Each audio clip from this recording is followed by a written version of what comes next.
2024년 대한민국의 역사에 또 한 번 씻을 수 없는 오점을 남긴 사건이 발생하였다. 윤석열 대통령은 자신의 정치적 위기를 타개하고자 비상계엄을 발동하였다. 하지만 계엄령이 무엇인가? 계엄이란 국가의 존립이 위태로운 최악의 상황에서만 발동되는 비상조치며 민주주의 체제에서 최후의 수단으로 사용되어야 하는 것이다. 그런데도 대통령은 계엄이 어차피 오래가지 않을 것이라며 어처구니 없는 변명을 하고 있다. 이 얼마나 어처구니 없는 일인가? 계엄이란 장난이 아니며 국민들의 기본권과 민주주의의 근본을 뒤흔드는 중대한 조치이다. 이를 가볍게 발동하고도 아무런 책임을 지지 않겠다는 지도층의 행태는 대한민국이 얼마나 무책임하고 부패한 기득권들에 의해 운영되고 있는지를 적나라하게 보여준다. 계엄의 의미와 중요성, 그리고 이를 함부로 발동하는 것이 얼마나 위험한 행위인지에 대해서 다시 한번 살펴보고 책임을 회피하는 윤석열 대통령과 지도층의 행태를 강하게 비판한다. 계엄의 의미와 그 엄중한 중요성. 1계엄은 절대적인 비상사태에서만 사용되는 조치. 계엄이란 국가의 안전이 극도로 위협받는 상황에서 정부가 군대를 동원해 치안을 유지하고 국민들의 기본권을 제한하는 극단적인 조치이다. 대한민국 헌법 제77조에 따르면 계엄은 전시사변 또는 이에 준하는 국가 비상사태에서만 발동할 수 있다. 계엄령이 발동되면 국민들의 자유로운 이동이 제한되고 언론 집회 표현의 자유가 억압되며 법원이 아닌 군사법원이 모든 사건을 처리하게 된다. 이 계엄이 쉽게 발동되어서는 안 되는 이유. 민주주의의 근간을 흔든다. 계엄이란 군대가 정부를 대신해 민간을 통제하는 조치이다. 이는 민주주의 체제에서 군부 독재로 가는 가장 위험한 지름길이다. 국민의 기본권을 억압하는 초법적 조치이다. 계엄이 발동되면 헌법에 보장된 국민의 자유가 일시적으로 무력화된다. 국제적 신뢰가 무너진다. 계엄 발동은 독재 국가에서나 발생하는 조치로 인식되며 국제사회에서 대한민국의 민주주의가 후퇴하고 있음을 알리는 신호가 된다. 이처럼 계엄이란 마지막 순간, 정말 피할 수 없는 최악의 경우에만 발동되어야 하는 것이다. 윤석열 정부의 무책임한 계엄 발동. 일 금방 해제될 거라 생각했다는 변명이 왜 어처구니 없는가? 윤석열 대통령과 정부 관계자들은 계엄이 금방 해제될 거라고 생각했다는 식으로 주장하고 있다. 이는 두 가지 측면에서 어처구니 없는 변명이다. 설사 금방 해제할 의도였다고 하더라도 애초에 계엄을 발동했다는 사실 자체가 중대한 헌법 위반이다.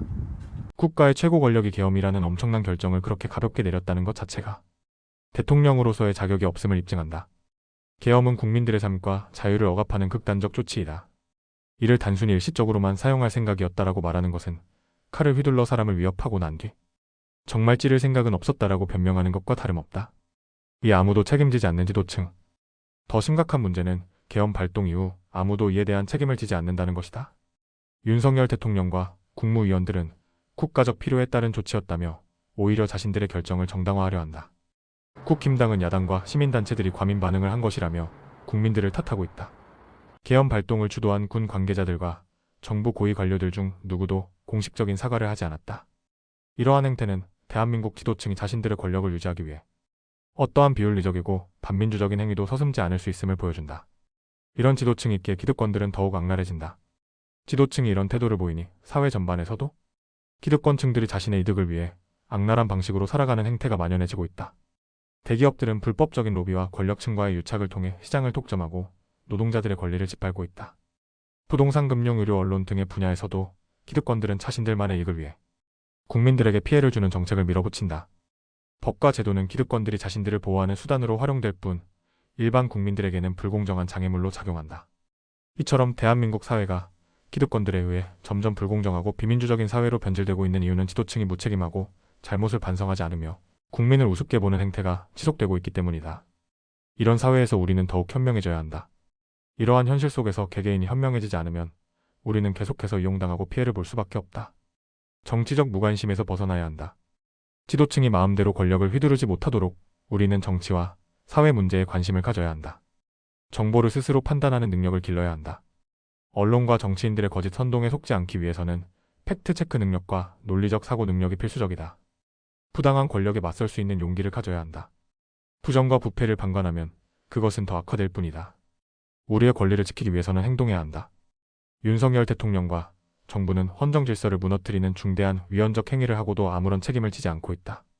계엄은 결코 장난처럼 사용되어서는 안 되는 조치이며 금방 해제할 거였다는 변명은 결코 정당화될 수 없다. 이러한 지도층이 존재하는 한 대한민국의 기득권들은 더욱 악랄해질 것이고 국민들은 계속해서 피해를 볼 것이다. 그러나 우리는 이러한 현실을 직시하고 더욱 현명해지고 적극적으로 대응해야 한다. 우리 사회가 다시는 이런 사태를 겪지 않도록 하기 위해서는 지도층의 잘못을 끝까지 추궁하고 국민들이 정치적으로 깨어 있어야 한다. 그러지 않으면 또다시 우리의 자유와 민주주의가 위험에 처하게 될 것이다. 우리가 사는 세상에는 본인의 이익을 위해서라면 다른 사람의 안녕과 평안을 아무렇지도 않게 침해하는 자들이 아직도 너무나 많이 있다. 매사에 정신 똑바로 차리고 살아야 할 것임을 다시 한번 다짐한다.